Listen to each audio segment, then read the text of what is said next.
Hello friends, मैं हूँ बिजल पंचाल और स्वागत है आपका मेरी यूट्यूब चैनल पे, जहाँ पे हम डिस्कस कर रहे थे यूएई कॉरपोरेट टैक्स के बारे में। लास्ट वीडियो में हमने देखा था कि यूएई कॉरपोरेट टैक्स की एप्लीकेबिलिटी क्या है, टैक्स रेट क्या है और उसमें टैक्सेबल पर्सन किसको किसको कंसिडर किया गया है, यानी कि ये जो यूएई टैक्स है वो किसको किसको एप्लीकेबल होगा। तो ये हमने लास्ट वीडियो में डिस्कस किया था। अगर आपने मेरा लास्ट वीडियो नहीं देखा है तो प्लीज़ आप पहले वो वीडियो देखें, क्योंकि ये एक सीरीज़ है यूएई कॉरपोरेट टैक्स की, जिससे आपको एक लिंक बनी रहेगी। तो आप पहले वो वीडियो देख लेना। तो आज की वीडियो का टॉपिक है हमारा कैलकुलेशन ऑफ टैक्सेबल इनकम। तो यहाँ पे हम देखेंगे कि टैक्सेबल इनकम कैसे कैलकुलेट करनी है, उसमें क्या क्या एक्सपेंसेस कंसिडर करने हैं, क्या क्या इनकम हमें कंसिडर करनी है और कैसे कंसिडर करनी है। तो चलिए स्टार्ट करते हैं आज का वीडियो। सबसे पहले हम स्टार्ट करेंगे बेसिस ऑफ टैक्सेशन से। बेसिस ऑफ टैक्सेशन क्या होता है? बेसिस ऑफ टैक्सेशन ये होता है कि हम कौन सी चीज़ पे टैक्स लगाने वाले हैं, उसको बेसिस बोलते हैं। तो बेसिकली हम इनकम पे ही टैक्स लगाते हैं। तो पहले हम इसको डिवाइड कर देंगे कि रेसिडेंट की इनकम और नॉन रेसिडेंट की इनकम। अगर आप यूएई में रेसिडेंट हो तो आपको कैसे टैक्सेबिलिटी है, और नॉन रेसिडेंट हो तो आपको कैसे टैक्सेबिलिटी है। तो पहले हम देखते हैं रेसिडेंट्स के बारे में। तो 3 कैटेगरी है रेसिडेंट्स की। अगर आप ये कंडीशन सेटिस्फाई करते हो तो आप रेसिडेंट की कैटेगरी में फॉल होते हो। तो फर्स्ट है legal person incorporated in UAE. Legal person मतलब हमने लास्ट वीडियो में देखा था कि हमारे टैक्सेबल पर्सन की कैटेगरी में लीगल पर्सन है, जो कंपनीज है, पार्टनरशिप फर्म्स है, जो रजिस्टर्ड है, मतलब कॉरपोरेट पर्सन्स जो यूएई में रजिस्टर्ड है। सेकेंड कैटेगरी है natural person engage in business और कमर्शियल एक्टिविटी इन यूएई। तो नेचुरल पर्सन मतलब इंडिविजुअल्स। इंडिविजुअल का अगर कोई बिजनेस है या फिर वो कोई कमर्शियल एक्टिविटी कर रहे हैं यूएई में, फ्रीलांसिंग का काम कर रहे हैं या कोई प्रोफेशनल काम कर रहे हैं, और उनका बिजनेस यूएई में है, उसके लिए उन्होंने ट्रेड लाइसेंस भी लिया है, तो वो भी रेसिडेंट्स की कैटेगरी में फॉल होते हैं। फिर थर्ड कैटेगरी है हमारी फॉरेन कंपनी। तो फॉरेन कंपनी कब फॉल होगी रेसिडेंट्स में? जब उसकी प्लेस ऑफ इफेक्टिव मैनेजमेंट वो यूएई में होगी, वो कंपनी कंट्रोल यूएई से होती होगी। तो place of effective management basically ये होता है कि वो लोकेशन से जो कंपनी के डायरेक्टर्स है, बोर्ड है, वो कंपनीज के की डिसीजन लेती है, मतलब इम्पॉर्टेंट डिसीजन जो कमर्शियल और बिजनेस रिलेटेड जो डिसीजंस होते हैं वो लोकेशन से ही होता है। उसे प्लेस ऑफ इफेक्टिव मैनेजमेंट बोलते हैं। तो ये हमने 3 कैटेगरी देखी रेसिडेंट्स की। तो ये रेसिडेंट्स जो भी होते हैं उनकी इनकम, वर्ल्ड वाइड इनकम, मतलब आप कौन से भी कंट्री में, फॉरेन कंट्रीज़ की भी इनकम आपकी टैक्सेबल होगी यूएई में। लेकिन इसमें एक एक्सेप्शंस दिया हुआ है, जिसमें नेचुरल पर्सन कवर नहीं हो रहा है। जो नेचुरल पर्सन की कैटेगरी में फॉल होते हैं उनका सिर्फ बिजनेस इनकम ही जो यूएई में है वो ही टैक्सेबल होगा, उसकी वर्ल्ड वाइड इनकम टैक्सेबल नहीं होगी यूएई में। फिर income from foreign branches and qualifying foreign share holdings are exempt. तो ये जो फॉरेन ब्रांच की इनकम है और क्वालिफाइंग फॉरेन शेयर होल्डिंग है, जिसके बारे में हम नेक्स्ट स्लाइड में देखेंगे, डिटेल में देखेंगे, लेकिन वो इनकम हमारी एग्जम्प्ट है। फॉरेन इनकम नॉट एग्जम्प्ट, जो मैंने अभी बताया फॉरेन ब्रांचेस और क्वालिफाइंग फॉरेन शेयर होल्डिंग की एग्जम्प्ट है। इसके अलावा जो हमारी फॉरेन इनकम है वो एग्जम्प्ट नहीं है, वो यूएई में टैक्सेबल होगी, लेकिन उसका हमें क्रेडिट मिल जाएगा। और वो क्रेडिट का भी कुछ कंडीशंस है, हमें पूरा का पूरा क्रेडिट कब मिलेगा, और हमें कुछ लिमिटेशंस है कि अगर मेरा कुछ एक्सीड हो रहा है परसेंटेज, क्रेडिट का, तो वो मैं नहीं ले सकती। वो हम देखेंगे जब हम देखेंगे कैलकुलेशन ऑफ टैक्स लायबिलिटी, वो टाइम पे हम इसको प्रॉपरली एग्जाम्पल के साथ डिस्कस करेंगे। तो आपकी फॉरेन इनकम टैक्सेबल है यूएई में, और आपको उसका क्रेडिट मिल जाएगा जो आपने फॉरेन कंट्री में आपने जो टैक्स पे किया है उस पे आपको क्रेडिट मिल जाएगा।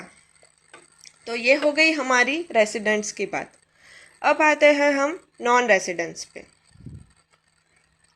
तो नॉन रेसिडेंट्स है उसकी कौन सी इनकम टैक्सेबल होगी यूएई में। तो जो भी taxable income from there permanent establishment in the UAE, that is fix place of business in UAE and dependent agent. तो जो भी हमारी इनकम परमानेंट एस्टैब्लिशमेंट से आ रही है यूएई में, वो हमारी टैक्सेबल हो जाएगी अगर हम नॉन रेसिडेंट की कैटेगरी में फॉल होते हैं। तो इससे पहले कि हम टैक्सेबिलिटी के बारे में जाने, पहले हम देखते हैं कि परमानेंट एस्टैब्लिशमेंट होती क्या है। तो परमानेंट एस्टैब्लिशमेंट जैसे कि नाम ही बता रहा है कि परमानेंट होना चाहिए। तो परमानेंट मतलब आपके पास एक फिक्स प्लेस ऑफ बिजनेस होना चाहिए यूएई में। इसका मतलब है कि आपके पास एक रजिस्टर्ड ऑफिस होना चाहिए, फिजिकल प्रेजेंस होनी चाहिए आपकी यूएई में। और दूसरी बात है डिपेंडेंट एजेंट के ज़रिए जो इनकम आती है वो भी आपकी टैक्सेबल होगी। अभी डिपेंडेंट एजेंट का मतलब क्या होता है? डिपेंडेंट एजेंट का मतलब ये होता है कि आपका बिजनेस आपने किसी को अपॉइंट किया हुआ है और वो person as a agent UAE में आपका बिजनेस संभाल रहा है, आपकी बिजनेस की पूरी रिस्पॉन्सिबिलिटी ले रहा है, तो उसको हम डिपेंडेंट एजेंट कंसिडर करेंगे, क्योंकि सारे काम तो वो आपके बिहाफ में कर रहा है। तो एज गुड एज आपका बिजनेस यहीं से ही चल रहा है, इसीलिए उसको भी यहाँ पे टैक्सेबिलिटी में इंक्लूड कर दिया है। फिर हमारी जो भी इनकम आती है, income which is sourced in the UAE, तो इसके लिए इनकम सोर्सिंग रूल है जो हम देखते हैं कि कौन सी इनकम को income sourced in the UAE बोल सकते हैं। तो कोई भी इनकम आ रही है यूएई रेसिडेंट पर्सन से। जो रेसिडेंट पर्सन हमने कैटेगरी देखी, लीगल पर्सन, नेचुरल पर्सन और फॉरेन कंपनी, इससे कोई भी इनकम आ रही है तो उसे taxable income as a non resident consider की जाएगी।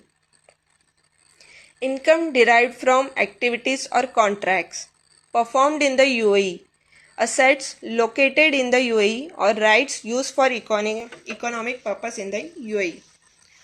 तो दूसरी हमारी जो इनकम है, अगर हम यूएई में कोई एक्टिविटी कर रहे हैं, इसका कॉन्ट्रैक्ट यहाँ पे यूएई में साइन हुआ है, तो वो इनकम मेरी, मैं नॉन रेसिडेंट हो तो भी मेरी टैक्सेबल हो जाएगी। फिर मेरी इनकम अगर कोई भी असेट यहाँ पे यूएई में है, उससे रिलेटेड है, सपोज आपने घर परचेज कर लिया यूएई में और उससे जो रेंटल इनकम आ रही है, तो एज अ नॉन रेसिडेंट आपको वो टैक्सेबल हो जाएगी। फिर right use for income economic purpose in UAE, तो अगर आप कोई भी राइट्स दे रहे हो, कॉपीराइट्स दे रहे हो, रॉयल्टी इनकम आ रही है आपकी जो आपको यूएई से आ रही है, तो वो भी आपकी टैक्सेबल हो जाएगी। फिर हम देखते हैं कि हमें बेस क्या लेना है, टैक्सेबल इनकम कैलकुलेट कैसे करनी है। तो टैक्सेबल इनकम हम हमारे अकाउंटिंग नेट प्रॉफिट को कंसिडर करेंगे।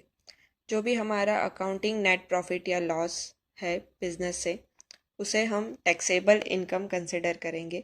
अभी इसमें आप कोई भी स्टैंडर्ड फॉलो करते हो, लाइक आईएफआरएस फॉलो करते हो, गैप फॉलो करते हो, तो इसके लिए विंडो ओपन रखी है कि आप कोई भी स्टैंडर्ड फॉलो करते हो, लेकिन वो स्टैंडर्ड्स आपको पूरे साल फॉलो करने हैं, और उससे जो हमारा नेट प्रॉफिट आता है उसे हम टैक्सेबल इनकम कंसिडर करेंगे। तो ये बहुत इम्पॉर्टेंट चीज़ है कि हम हमारा अकाउंटिंग नेट प्रॉफिट कैसे कैलकुलेट करते हैं। तो अकाउंटिंग नेट प्रॉफिट हमारा करेक्ट होना चाहिए टैक्सेबल इनकम फाइंड आउट करने के लिए। तो ये जो टैक्सेबल प्रॉफिट है उसमें कुछ डिडक्टिबल एक्सपेंसेस है, कुछ नॉन डिडक्टिबल एक्सपेंसेस है जो हम देखेंगे आगे। लेकिन जो हमारी टैक्सेबल इनकम है इसमें हम कैपिटल आइटम्स से रिलेटेड कोई भी अनरियलाइज्ड गेन और लॉस है वो हम नेट प्रॉफिट कैलकुलेट करते टाइम नहीं लेंगे। ये कैपिटल आइटम्स मशीनरी हो सकती है, हमारी लॉन्ग टर्म लोन्स हो सकती है। इस पे हमें कुछ भी फॉरेन करेंसी फ्लक्चुएशन का जो भी गेन्स होता है, लॉस होता है, वो हम कंसिडर नहीं करेंगे टैक्सेबल इनकम कैलकुलेट करने के टाइम पे। सिर्फ हम अनरियलाइज्ड गेन और लॉस तभी कंसिडर करेंगे जब भी वो रेवेन्यू आइटम से रिलेटेड हो, जो कि हमारा इन्वेंटरी है, गुड्स सोल्ड है, उससे रिलेटेड जो है रेवेन्यू आइटम्स, उससे रिलेटेड अनरियलाइज गेन और लॉस हम कंसिडर करेंगे। आप स्क्रीन पे देख सकते हैं कि मैंने कुछ लिस्ट दिया है कि हमारे डिडक्टिबल एक्सपेंसेस कौन से होंगे, नॉन डिडक्टिबल एक्सपेंसेस कौन से होंगे। सो पहले हम डिडक्टिबल एक्सपेंसेस देखते हैं। ये डिडक्टिबल एक्सपेंसेस जो भी आपके बिजनेस रिलेटेड एक्सपेंस रहेंगे सारे आप नेट प्रॉफिट कैलकुलेट करने के टाइम पे आप उसका डिडक्शन ले सकते हो। उसमें मैंने कुछ एग्जांपल्स दिए हैं, लाइक कि रेंट है, लाइसेंस फीस है, कस्टम ड्यूटीज़, ये रिकवरेबल वैट है जिसका हम रिफ़ंड नहीं ले सकते, बैड डेट्स है, सैलरी वेजेस है, ओवरहेड्स है, हमारे फैक्ट्री ओवरहेड्स रहते हैं, डेप्रिसिएशन है। ये सब हम इसका डिडक्शन ले सकते हैं टैक्सेबल इनकम फाइंड आउट करने के लिए। कुछ नॉन डिडक्टेबल एक्सपेंसेस है जैसे कि related party payments to free zone unless payment made for mainland branch. तो अगर आपकी रिलेटेड पार्टी फ्री जोन में है और आप मेनलैंड में आपका ऑफिस है और आपने कुछ पेमेंट किया है फ्री जोन को, तो वो एक्सपेंस आपका डिडक्ट नहीं कर पाओगे आप नेट प्रॉफिट कैलकुलेट करने के टाइम पे।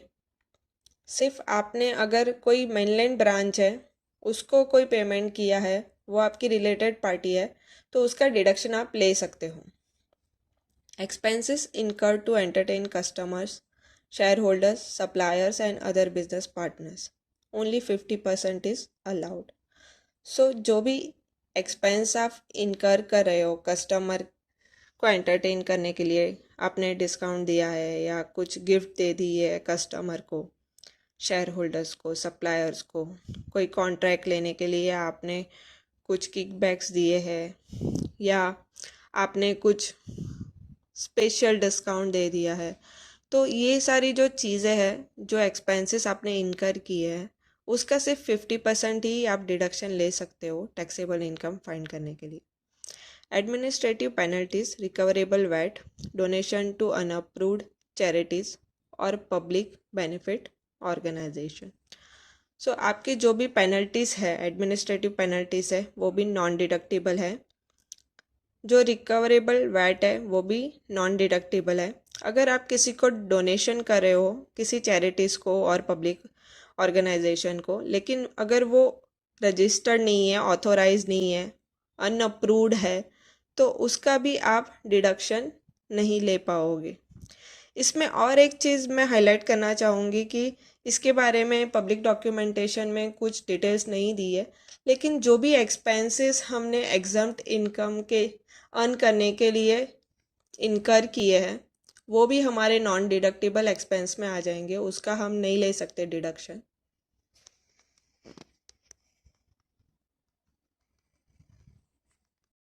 कुछ एक्सपेंस ऐसे हैं जिस पे अभी तक क्लैरिटी नहीं दी गई है पब्लिक डॉक्यूमेंटेशन में। कुछ मैंने लिस्ट डाउन किए हैं एक्सपेंसेस, जैसे कि यूएई कॉरपोरेट टैक्स पेड, इस पे भी बताया नहीं गया है कि इसका डिडक्शन अवेलेबल है या नहीं, तो ये शायद नहीं होगा एप्लीकेबल, क्योंकि अगर आप देखें तो इंडिया में भी इनकम टैक्स का डिडक्शन हम नहीं ले सकते जो हमने पे किया है टैक्सेबल इनकम कैलकुलेट करने के टाइम पे। रॉयल्टीज़, मैनेजमेंट फ़ीस और other fees that are not at arm's length price, ये आम लेंथ प्राइस का कॉन्सेप्ट हम ट्रांसफ़र प्राइसिंग में डिटेल में देखेंगे, लेकिन मैं यहाँ पे आपको बता दूँ कि आर्म्स लेंथ प्राइस ये होती है जो मार्केट प्राइस होती है। ये आप यहाँ पे अंडरस्टैंडिंग के लिए पकड़ के चलो कि जो भी हमारी जो रॉयल्टीज़ है, मैनेजमेंट फ़ीस है, अगर वो हमारे मार्केट रेट से मैच नहीं हो रही है, मैंने किसी को डिस्काउंट दे दिया है, कम रेट पे दे दिया है या ज़्यादा रेट पे दे दिया है, जो मेरी फ्लक्चुएट हो रही है, आर्म लेंथ से ज़्यादा हो रही है मेरी प्राइस और मैं उसका डिडक्शन ले रही हूँ, तो वो भी मुझे अलाउड नहीं है वो एक्सपेंस का डिडक्शन लेना। Meeting expenses and similar expenses, जो भी हमारी बिजनेस मीटिंग एक्सपेंसेस रहती है, इस पे भी हम यहाँ पे कुछ भी डिटेल्स नहीं दी है, सिर्फ इतना लिखा गया है कि इसके लिए कोई भी क्लैरिटी अवेलेबल नहीं है। मोटर व्हीकल एक्सपेंसेस, इसमें भी उन्होंने कुछ भी नहीं डिटेल दिया है कि इसमें पर्सनल कैसे कैलकुलेट करेंगे हम, कि मोटर व्हीकल एक्सपेंसेस कितने पर्सनल यूज़ के लिए है, कितने बिजनेस यूज़ के लिए है। नॉर्मली आप देखें तो मैं आपको इंडिया का ही एग्ज़ाम्पल देती हूँ कि मोटर व्हीकल नॉर्मली 15% या 85% जैसे कि डिसअलाउ हो जाता है। तो वैसे क्राइटेरिया है कि आप कितना परसेंटेज उसको पर्सनल रखोगे, कितना परसेंटेज आप उसको बिजनेस यूज़ में रखोगे। तो मोटर व्हीकल एक्सपेंस आपके डिडक्टेबल है या नहीं, वो अभी उस पर लॉ आना बाकी है। परक्यूजिट टू एम्प्लॉयज़, अगर आप एम्प्लॉयज़ को कुछ अलाउंस दे रहे हो, कन्वेंस दे रहे हो, तो वो परक्यूजिट्स पे आप डिडक्शन ले सकते हो या नहीं, उस पे भी क्लैरिटी अभी नहीं है। फिर यहाँ पे उन्होंने इंटरेस्ट एक्सपेंस के लिए स्पेसिफिकली बताया गया है कि कोई भी कंपनी जो कि बैंकिंग और इंश्योरेंस कंपनी नहीं है, उसको ये लिमिटेशन एप्लीकेबल होती है। तो आपको इंटरेस्ट एक्सपेंस डिडक्शन के लिए लिमिटेशन है, जहाँ पे आपकी इंटरेस्ट इनकम कम होती है इंटरेस्ट एक्सपेंस से, तो वहाँ पे आपको लिमिटेशन दी गई है कि अलावेबल इंटरेस्ट एक्सपेंस आप कितना ले सकते हो। तो अलावेबल इंटरेस्ट एक्सपेंस आपका रहेगा 30% of earning before interest tax depreciation and amortisation, that is 30% of your operating income. तो आपकी अगर टोटल इंटरेस्ट इनकम है वो इंटरेस्ट एक्सपेंस से कम है, तो आपको सिर्फ 30% इंटरेस्ट एक्सपेंस का ही डिडक्शन मिलेगा। लेकिन अगर आपकी टोटल इंटरेस्ट इनकम एक्सीड हो रही है, ज़्यादा है इंटरेस्ट एक्सपेंस से, तो आप सारे 100% इंटरेस्ट एक्सपेंस का डिडक्शन ले सकते हो। इस पर कोई भी लिमिटेशन नहीं है। फिर आता है रिलेटेड पार्टी इंटरेस्ट के बारे में। अगर आपकी किसी रिलेटेड पार्टी को इंटरेस्ट पे करते हो, तो आप उसका डिडक्शन तभी ले सकती हो जब भी आपके पास कोई वैलिड रीज़न हो, कमर्शियल रीज़न हो, और जो भी लेंडर है, जो आपकी रिलेटेड पार्टी है जिसने आपको मनी लैंड किए हैं, उसके ऊपर आप इंटरेस्ट पे कर रहे हो, तो लेंडर जो आपकी रिलेटेड पार्टी है उसको भी एटलीस्ट 10% टैक्सेबिलिटी रहेगी, तभी आप रिलेटेड पार्टी से रिलेटेड इंटरेस्ट का डिडक्शन ले सकते हो। सपोज़ मेरी रिलेटेड पार्टी है और उसको टैक्स ही नहीं लग रहा है, वो एग्जम्प्ट है टैक्स में, या तो फिर सपोज़ उसको 5% टैक्स लग रहा है, तो मैं वो रिलेटेड पार्टी इंटरेस्ट का डिडक्शन नहीं ले सकता, क्योंकि इसकी टैक्सेबिलिटी 9% से कम है या तो एग्जम्प्ट है। उससे ज़्यादा रही तो आप ले ही सकते हो डिडक्शन। और ये सारी चीज़ों पे यूएई अभी सेफ हार्बर रूल्स लाएगा, जो एक ट्रांसफ़र प्राइसिंग का इम्पॉर्टेंट पार्ट है, उस पर अभी तक क्लैरिटी नहीं आई है। इसलिए ये सारी चीज़ें हम डिटेल में वापस देखेंगे जब पूरा लॉ आ जाएगा। ये टैक्सेबल इनकम का वीडियो मेरा नेक्स्ट वीडियो में भी कंटिन्यू रहेगा, क्योंकि ये बड़ा कॉन्सेप्ट है, तो ये वीडियो भी मैंने डिवाइड किया है। तो नेक्स्ट वीडियो में हम देखेंगे कि जो ब्रांच प्रॉफिट्स होते हैं वो कैसे कंसिडर करना है, उसकी टैक्सेबिलिटी कैसी है, और फिर हम देखेंगे टैक्स लॉसेस के बारे में भी कि टैक्स लॉसेस के लिए क्या प्रोविज़न है, उससे मैं कैरी फॉरवर्ड कैसे कर सकती हूँ, कैरी बैक का ऑप्शन है या नहीं, सेट ऑफ कैसे कर सकती हूँ मेरी फ्यूचर इनकम के साथ, ये सारे प्रोविज़न हम नेक्स्ट वीडियो में देखेंगे। तो आप मेरे वीडियो ये देखते रहे, क्योंकि ये एक लिंक में वीडियोस है। अगर आप मिस करते हो तो आप मेरे प्रीवियस वीडियो पे जाके पहले देख ले, देन फिर नेक्स्ट वीडियो देखे, तो आपको समझ में आएंगे कॉन्सेप्ट। और आपने अगर मेरी चैनल सब्सक्राइब नहीं की है तो प्लीज़ उसे सब्सक्राइब कर लीजिए, जब जिससे कि आपको उसका नोटिफिकेशन आएगा नए वीडियो का, और आप ये सीरीज़ पूरी देख पाएंगे। अगर आपको मेरा वीडियो अच्छा लगा हो तो इसे लाइक और शेयर ज़रूर कीजिए अपने फ्रेंड्स और रिलेटिव्स के साथ। और आपको कुछ भी क्वेरीज हो तो आप मुझे ईमेल कर सकते हो, आप मुझे कमेंट कर सकते हो, जिससे कि मैं आपके क्वेरीज सॉल्व करूं, और हम टॉपिक लेके उसको डिस्कस भी कर सकते हैं। अगर कुछ मेजर क्वेरीज है तो हम सेपरेट उस पर वीडियोस बनाएंगे, और हम एक वीडियो क्वेरीज का सेपरेटली बनाएंगे जिसमें हम सारी क्वेरीज डिस्कस करेंगे। So thank you so much guys, next video में हम मिलेंगे, तब तक के लिए बाय बाय।